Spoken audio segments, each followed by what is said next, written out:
So we went to Japan. Oh my God, it was the first time I've been since before COVID, I guess, since October 2019. And we got Felix gum. You know, it's been years since I've been to Japan. There's this whole pandemic thing you might have heard about it. They touched on it on the news now and again. It was good to eat some Japanese food again. And it was good to eat my bento box on the Shinkansen at 300 kilometers per hour. Because I'm convinced things taste better at that speed. My language skills have not improved from 3 years of not using them. Owen from our Vancouver store came with us. It was his first time in Japan, and he taught me a new word. He taught me the word weeb. And I didn't know what a weeb was. Apparently, I'm supposed to know these things. And I said, I'm not a weeb, I'm a weeb-fluencer. So, but what I did get to do, down with the Moritakas, we had some very kind of fun anime-inspired stuff, or stuff that inspired anime, maybe. Mostly swords is what I'm talking about. As a family, they've been making swords and knives, gardening implements, and everything a local blacksmith would make since the year 1293. What was happening in the world in 1293 in other parts of the world? There was, were the Vikings here by then? I don't even think the Vikings were here by then. No, I think it was just First Nations people having a wonderful time, eating lots of bison. So anyway, so 1293 is when the Moritakas started. As they like to say, they've moved to the new house now. They've been there for only 400 years. Oh man, I've been working with them for 16 years now, almost 17 years. So it's fun. I've kind of seen their families grow up and stuff, and it's been really nice. Owen got to make a knife with them, and then they showed us a few swords. I think they showed us 4 or 5 swords last trip. You know, because they can trace their lineage of blacksmiths back almost 30 generations through swords that they have in their house. And you can tell the years when they needed to make swords, because it was a busy industry for using swords, because they were a lot more, say, rustic and heavy, built more for actually using. And then when Moritaka showed me one from his father, I've seen that one a number of times. It's artwork, right? It's so thin and so light. So it was fun to see the swords again, because you get to see their craft. You get to see that they've been at the top of their game now for over 700 years. Instead of playing swords in the backyard with bamboo and throwing stars, we opted to go to the Kumamon Park instead. Now, if you don't know, Kumamon is a mascot of Kumamoto, which is the prefecture that Yatsushiro's in. And Kumamon is a bear. Kuma means bear, so he's Bear Man. But he's very friendly and happy and carries bumping you around, especially this time of year. Another thing we did, we went to see Fujiwara. His company is now 150 years old. Just a drop in the bucket, apparently. And his company, so they've been making, his company's been making knives for 150 years now. And they had a big party, and it was like a Japanese kind of formal event. It was at an onsen, and if you don't know what an onsen is, maybe I should give you a quick little insight. It's like a resort. Sometimes they'll call them a spa. So we went to an onsen for Fujiwara's 150th anniversary and had a formal meal. Well, first we all went for a bath. So we ran down our yukata, ripped off our clothes, jumped around naked, got real clean, went for a little bath. But it was Owen's first time, so he was a bit modest. So we go and have an onsen, go to the bath, get out, get clean, put our yukatas on, go straight to the meal. So we're in a ballroom at the restaurant. There's a stage, there's an MC, there's a lady singing, there's lots of things going on that are very formal.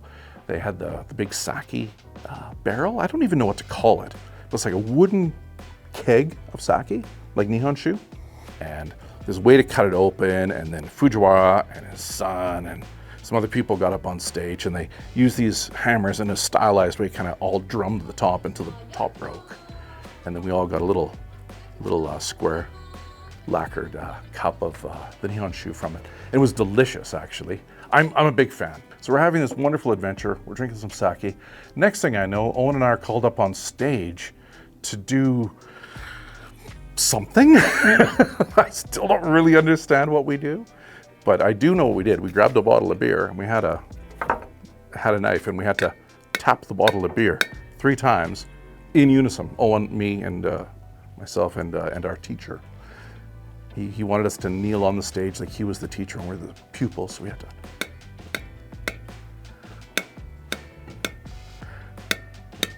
And eventually, something happens magical in the bottle, and all of a sudden you see one little bubble, and it just kind of looks like a depth charge. It just kind of goes, and then the whole thing roars out.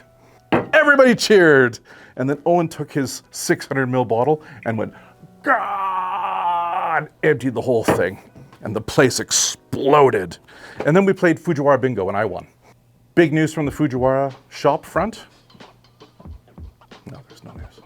Sorry, guys. We got you all excited. 150 years, that's the big news. The big news is 150 years. And if you've ever been to one of our shops, or if you have a knife from Fujiwara-san, you know what the big deal is, right? They're just great. And then it was him and his father that developed this idea that they should put a carbon steel core, because cutting with carbon steel is way better than cutting with stainless. And they just wrapped the stainless around it. And they were the first blacksmiths to do this. There was companies like Sanyuriki or something making laminated steel like that, but they were the first blacksmiths that kind of learned how to do it. He was telling me back in the 70s when him and his father started that, they were expecting about 15 or 20% failure rate. And he said after the first month, they had an 85% failure rate. I don't know what they did with all the scrap, but it reminded me of a story from Takeda-san that he told me years ago. And if you look behind his house, there's a huge pile of dirt. But he says that's all the knives that him and his father messed up when he started forging himself.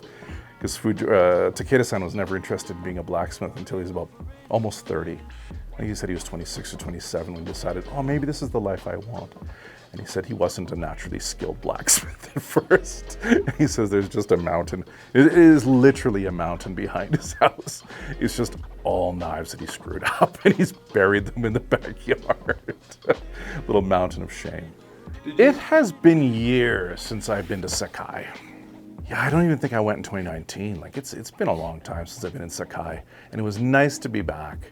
Doi-san, now see, I'd met his father and him 15 years ago for the first time. And at the time, his father gave me a blank. In fact, Jiro Doi is hilarious.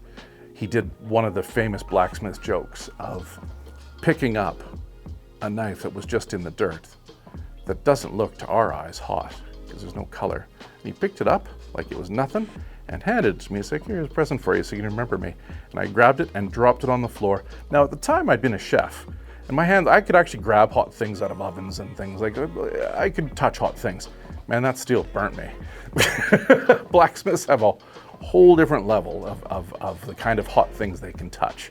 And of course, they roared with laughter because it's such a great blacksmith joke. Give some idiot a hot thing so he drops it and shouts. Anyway, and then I showed Doi-san the picture of when him and I met the first time with his father. And he laughed. He's like, this was about 15 years ago. He goes, at the time, I was the age you are now. And then he gave me this little blank here. And I'll put my hand there so you can focus on it. Oh, I'm coming closer. There you go. So we've got this blank here from Doi-san. So now I've got one from his father and one from him. So it's a great setup. Doi's got his factory at the front where he does the hammering, and I believe he does heat treating there as well, or they send it out. And then the knives go back to the Yamatsuka family for sharpening and grinding. And it's a good system to have them working side by side because if there's issues, they can talk about it at lunchtime. So it's fun to see the two factories are still together. It's just a different family now that's doing the sharpening. The Doi knives we're carrying currently are called Gurin and Homura. I've got a Homura Petty. I love the shape, got a lot of potential to it. It's one of those knives when you pick it up, you're like, man, I'm gonna do stuff with this. I'm gonna make great food. So I like that kind of knife that inspires you. In Sakai, they've always been known for making single bevel knives. And they're starting now to get into making some double bevel knives. But you can see the lineage still. You can see they're ground and hammered as though they put two single-sided blades together. Aoki-san from Sakai Takayuki has really been investing, and he's built something new. They call it Knife Gallery. So it's like a lounge, like a lounge. It says cafe on the outside, but you come down this long hallway, and down both sides there's like rows of knives behind glass.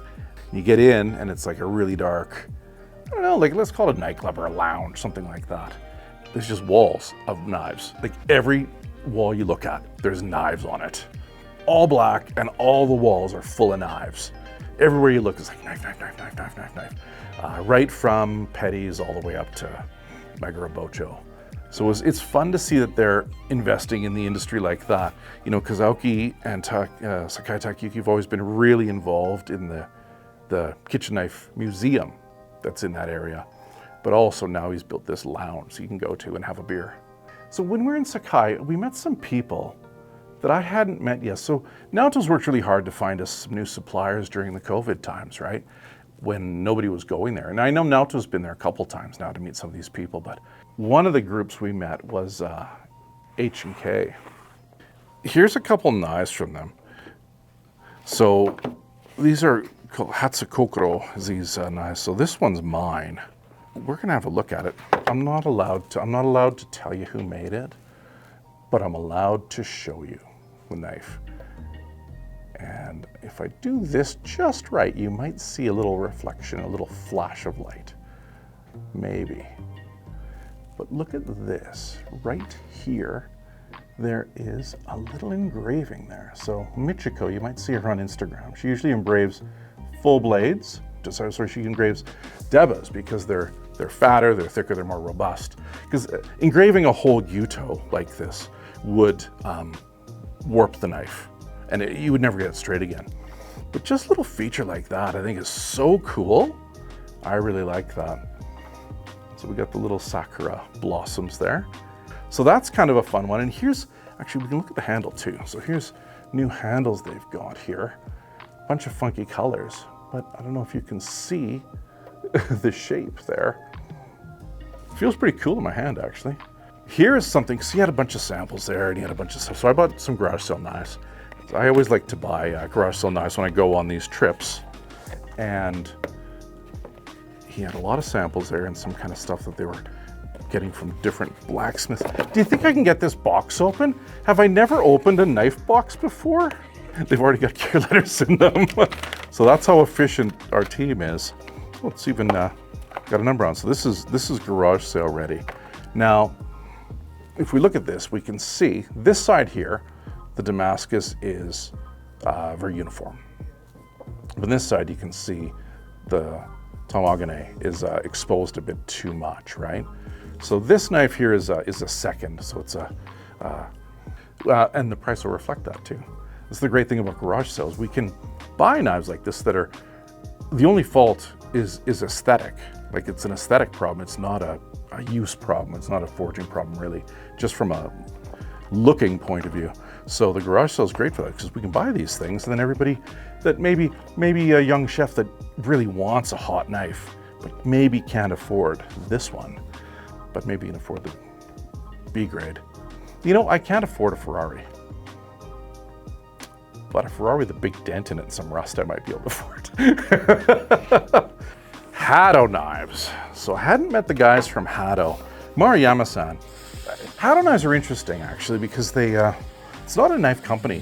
What it is now, it's a new knife company, but their parent company does many, many things. And they had a salesman called Maruyama-san, and he must be really charismatic.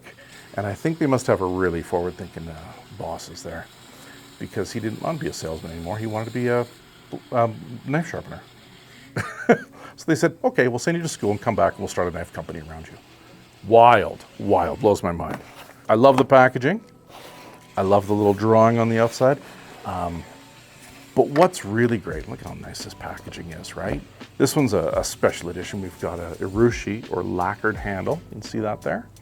So this is probably 70 or 90 layers of lacquer on here.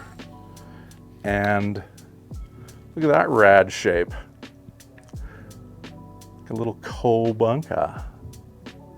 One of the great things about Hado is it's the sharpening, because they buy blank knives. They buy knives from different blacksmiths, but it's the sharpening and the polishing and the shining that gives them the edge.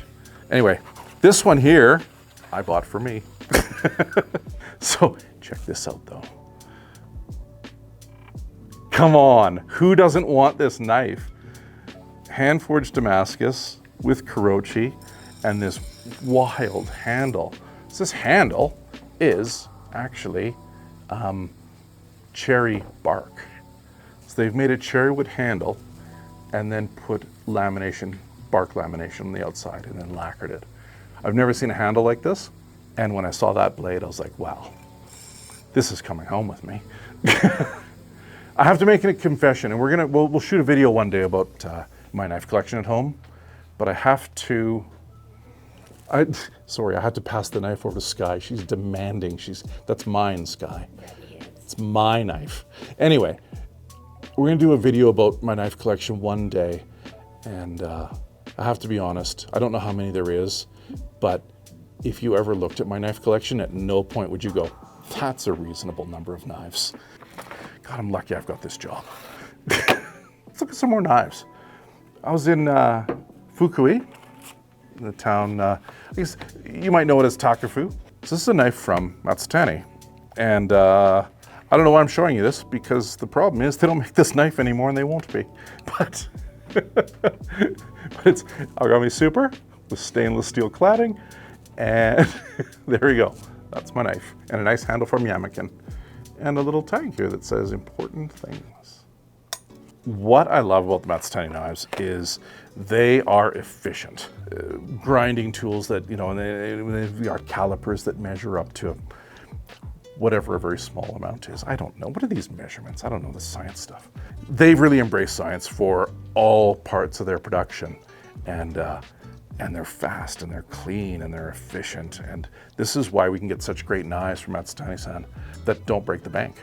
I'm impressed with how affordable and how I think the quality's here and the price is here. So a lot of the knives we carry punch over their weight, meaning I think you get a lot more knife for the dollar that you spend.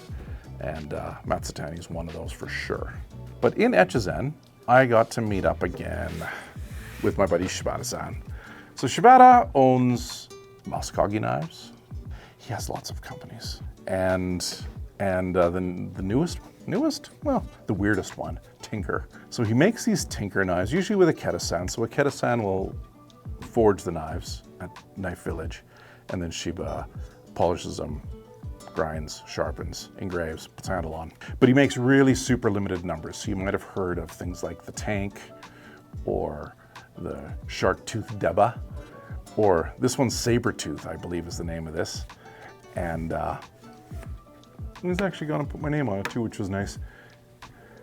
He engraves on it the date it was manufactured, and that this was a one of one series, so he made a whole one that day, probably that month. But the whole point of Tinker knives from Shiba's point of view was, I think he'd learned what the word tinker meant. And he's like, Kevin, do you know what a tinker is? A tinker is a guy that like works in his backyard and he does things for a hobby. I'm like, yeah, I know this, Shiba. But he was very excited about it. He's like, that's how I started Tinker knives. So I want to make knives that look rustic, but have really great refinements, like a polished spine, super smooth and shiny, really great grind, right? Beautiful handle put on well. They're all super limited numbers. Usually if he's making a run, and he'll, like I said, it'll be engraved on here. This one's one of one. But usually, I don't think I've seen a series bigger than 8. So he'll make the Tank. He wants to make really unique shapes like the Tank, the Shark Tooth Deba, this one called Saber Tooth. And he wraps them in newspaper because he thinks that if you're a backyard tinker, if you're tinkering around in your backyard making knives, you're not going to have access to, you know, nice knife boxes. So he wraps them in newspaper and tapes them with packing tape and lots of elastic bands, often writes a little message on it. And I love it, but there we go. That's gonna be also my fish knife this summer. I do enjoy fishing because I enjoy eating fish a lot. And this guy, as well as my Deba from Masashi-san, are probably gonna be my number 1 and number 2 fish tools this summer. So, Shiba, thank you for that awesome gift. It's so cool. Just, you know, Shibata-san and I have been buddies forever. And he's been here many times, I've been there many times. We, you know, go out together. We just do fun stuff. We went fishing. He's got a great boat called Sea Blade. What a cool name, Sea Blade.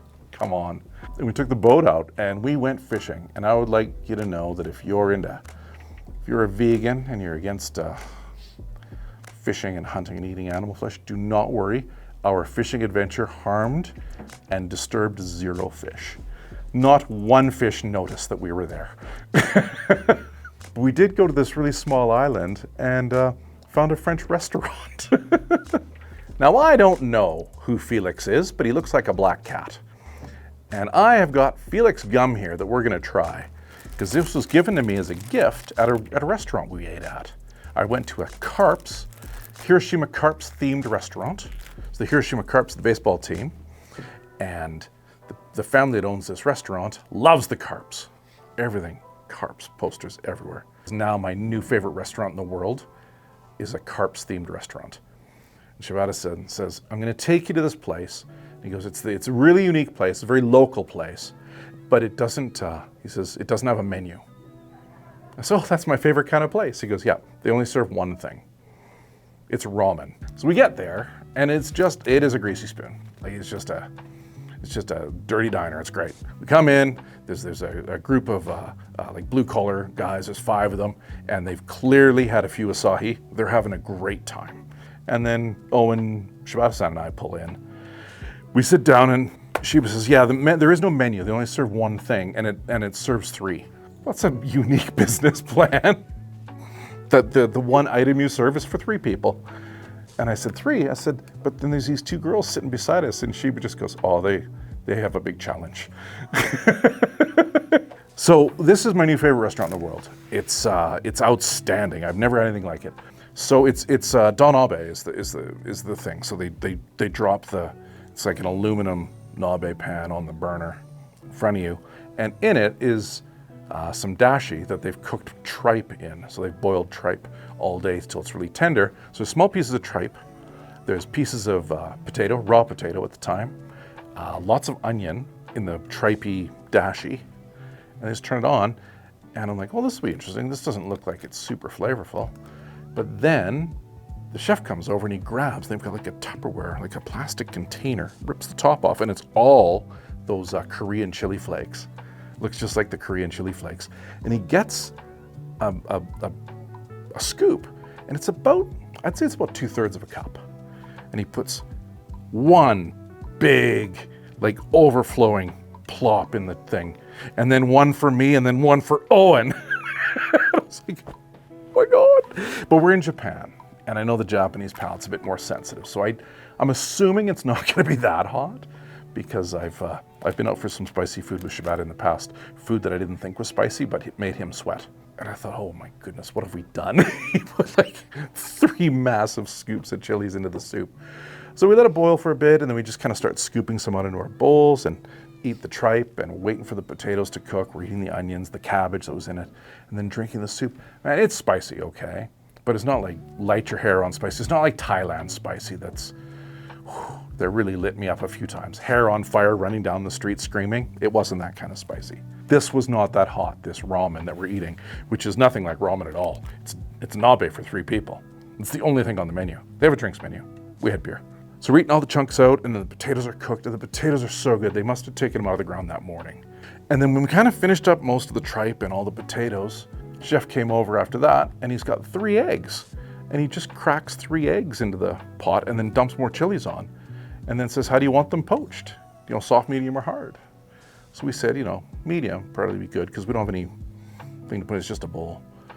So he poaches them, pulls them out. We each get a poached medium egg with tons of chili on it, cooked in this beefy chili liquid. Delicious, like delicious egg. I'm loving this ramen so far. To me, it didn't seem like ramen yet. And then he comes by with noodles, and he's like, how many portions of noodles? And Shibata-san says, just 2.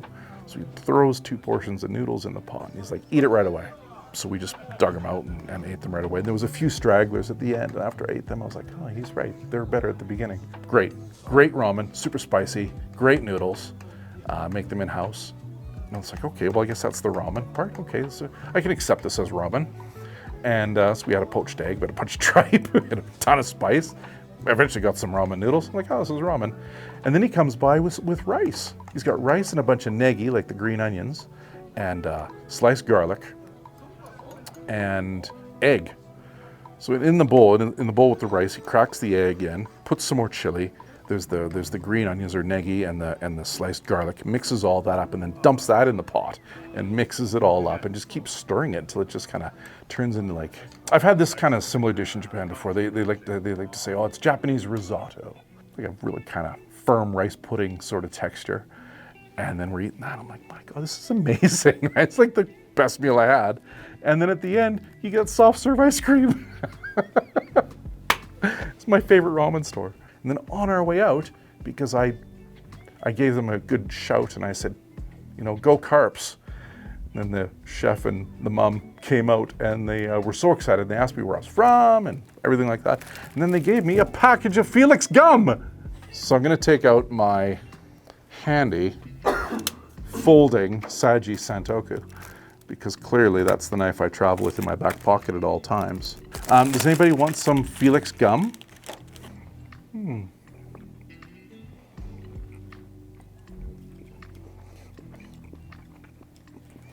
There you go, Felix gum from the best ramen restaurant in the world. That you eventually do get some ramen in your ramen. So,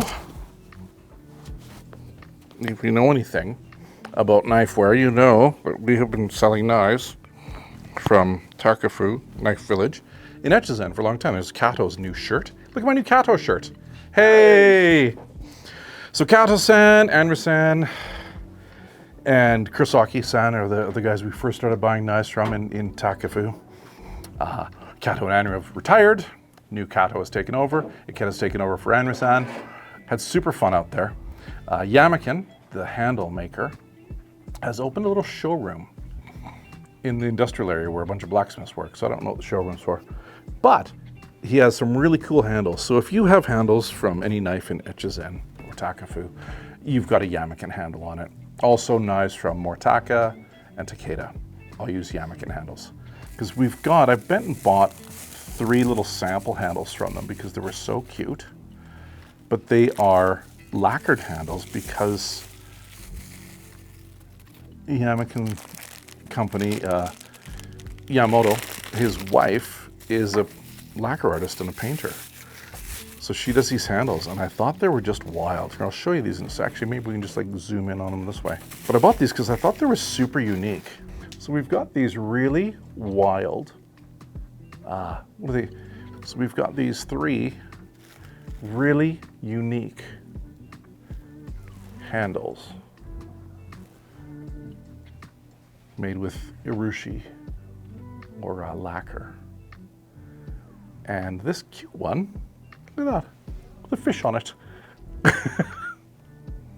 Anyway, I thought they were adorable. So we've got a few, these are for garage, so we've got a few lacquer handles, but I think on the right blades, these are gonna be wild. And I got another shirt from Kato. Thanks, Kato, for making sure I got clothes. Good news from Takefu, because as you might know, if you're after Masakagi knives from us, there was a time when there wasn't very many of them around. They were doing some retooling, they were doing some recruiting for more younger people, and production has kicked into high gear. Kato has a new factory right by Knife Village. Kurosaki is building a 5th building for his I guess we're gonna call it Kurosaki Land. And then Iketa's got a factory. He's gonna be opening in about 3 years. He's bought the land, but he hasn't started the building yet. Love to see these guys doing well. I know when we started buying knives from them, they were really shocked that anybody outside of Japan would want to buy their knives. And honestly, I have a soft spot for Takefu knives. I think they're great. I think they're a little bit rustic looking, which kind of proves that they're handmade. And my God, they work well. I think they're super underpriced. Almost everything out of Takefu I think is underpriced for what you get. We got to meet Nakagawa-san. It was the first time I met him, which is great. I see him on Instagram all the time. But we got to meet him at his factory. And what I really was impressed with right off the bat is that it looked brand new. I know it's not that old. His factory's not that old. He's kind of branched off on his own, started his own business. But his factory was so clean, so organized, so like a well-oiled machine. All the machines were clean. It all looked brand new, except the machine wasn't new. The machines weren't new. What he wanted to talk about that day was Honyaki blades. And he showed us he had just quenched think he said 12 Honyaki blades, and only 2 of them broke in the process.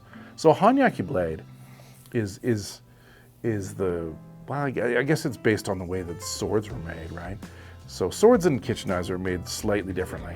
It's the heat treating process I want to talk about. So with a sword, you would put this really thick clay along the spine of the sword, and then a thinner layer of clay along the edge. And then you would choose a nice wavy line to separate the 2 areas, and that's called a hamon. And then when you get hot and then plunge it into the water, the really thick clay causes the edge to, or the spine to cool slower than the edge.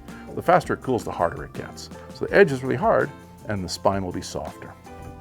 Nakagawa-san does his Honyaki kitchen knives that way as well. So we've got a softer steel spine and a harder steel edge. I know steel's all hard, and it sounds kind of funny to say hard steel and soft steel, but what it is basically is the harder the steel, the longer it'll stay sharp. But if they built the whole knife out of steel that hard, if you dropped it, it would just break. So this is just one piece of steel with a differential hardening. You see this really cool wavy line. Usually, people that make Honyaki blades, it's common for 2 or 3 out of 5 to break, because there's a lot of internal struggles going on when you quench it, when you plunge it into the cold oil in this case. And I said, well, Nakagawa, how come everybody else says they break 2 or 3 out of 5 and you broke 2 out of 12? And he said he doesn't know. He said he just, the first time he did it, he had good success, and he just keeps doing the same thing he did the first time, and he doesn't know why his technique is different. He doesn't know, which I thought was funny. But I like that. He's like, I'm just good at it. Why? I don't really know. I'm just good. Fair enough. Fair enough. So I know we're going to have some of his Honyaki blades for the garage sale coming up. 15 years ago when I started going to Japan, and you can see it in the first Springhammer film, the blacksmiths were a bunch of old men, and there wasn't a lot of hope for the future. They were saying, I hope there's going to be younger people to pass this on to. But at the time, not a lot of people were interested in becoming blacksmiths, and it seemed to be almost a dying industry in ways, right? But there was guys like Kurosaki and Ikeda, for example, in Fukui, that had just, they were younger and they were starting to do really, really well. Luckily, as an industry, everybody was looking at it and kind of went actively recruiting people to come into the business. So you see places like Takefu Knife Village pop up, where it's, instead of learning from an old man in a garage somewhere, you get to learn from 20 blacksmiths and knife sharpeners under one roof with brand new equipment, right, in a really clean, nice facility. I know that there's talk about a couple other blacksmiths wanting to set up a similar idea in their areas, and I know there was talk in Sakai as well that they might want to set this up, because all the companies now are busy recruiting and they're trying to get younger people in. The greatest thing about that is that it's actually working. So we've seen the future. Like, we go to Mariyama-san at Hado, and he's only a few years into his career as a sharpener, but he's already got an apprentice. And all of the businesses we deal with now are hiring younger people and investing in them. And it's interesting too, these younger blacksmiths seem to have more of a science background. I don't know if there's been new text written or something like that, but they all seem to understand better what's happening during forging. And you hear them, the young guys, talk about austenite and martensite and all these compounds that are formed in the steel when you're forging. And you know, the older guys, they say things like Doi-san says, you know, oh, I leave my knives, I forge them and I leave them for a year before we sharpen them, or else they can get bent. And I say, why? And he's like, because that's what my dad did. Right? But then the young guy in his shop will come out and talk to you about it and tell you why. I think there's more science being involved, and younger people who actually want to be blacksmiths. Like, I know Kato and Anri-san, they were both telling me they became blacksmiths because their dads were blacksmiths, and they were told to be blacksmiths, right? They didn't really want to be, they were just told to be. Like, Kato wanted to be a painter, and Anri-san wanted to be a mountaineer guide. But now we've got a generation of young blacksmiths that want to be blacksmiths and really have done the research and are looking into it and learning about the science of what's going on with the steel. The future is coming and it's going to be great. One of the best parts about my trips to Japan is I get to see kind of behind the curtain. So I get to see cool stuff blacksmiths are working on. I get to see, maybe meet some new blacksmiths, see some new knives, see some new things. And this is kind of how the garage sale started years ago, as I would go to Japan and buy everything new that I saw. And I've done a good job of it this year too. I go crazy. And now that I don't have to carry all the knives with me, I've got better relations with everybody, so I can buy the stuff and have them ship it to me. So I don't have to buy new luggage and carry it around like I've done in the past. More stuff now. And Owen and I did. We're like, and that, and all of those over there, and all of this, and everything on the wall. And what's in that drawer? We'll buy that too. Okay, garage sale's coming up right away. It's May 15th to 22nd. So we try to have everything there for the Monday morning when the sale goes live. But always some things arrive on Wednesday or Thursday, which means by having the extra day, we can make sure that a lot of those knives get to the other stores as well. Right from one-of-a-kind amazing stuff to super price discounts because somebody made some mistakes on it. Sorry, what kind of video game do you play, Sky? Stardew Valley gets pretty wild. Stardew Valley. Yeah. Yeah, it's a game about murder, mayhem, stealing cars, and dump trucks. Yeah, in a place called Stardew Valley, where everybody's armed and everybody shoots each other and they steal cars.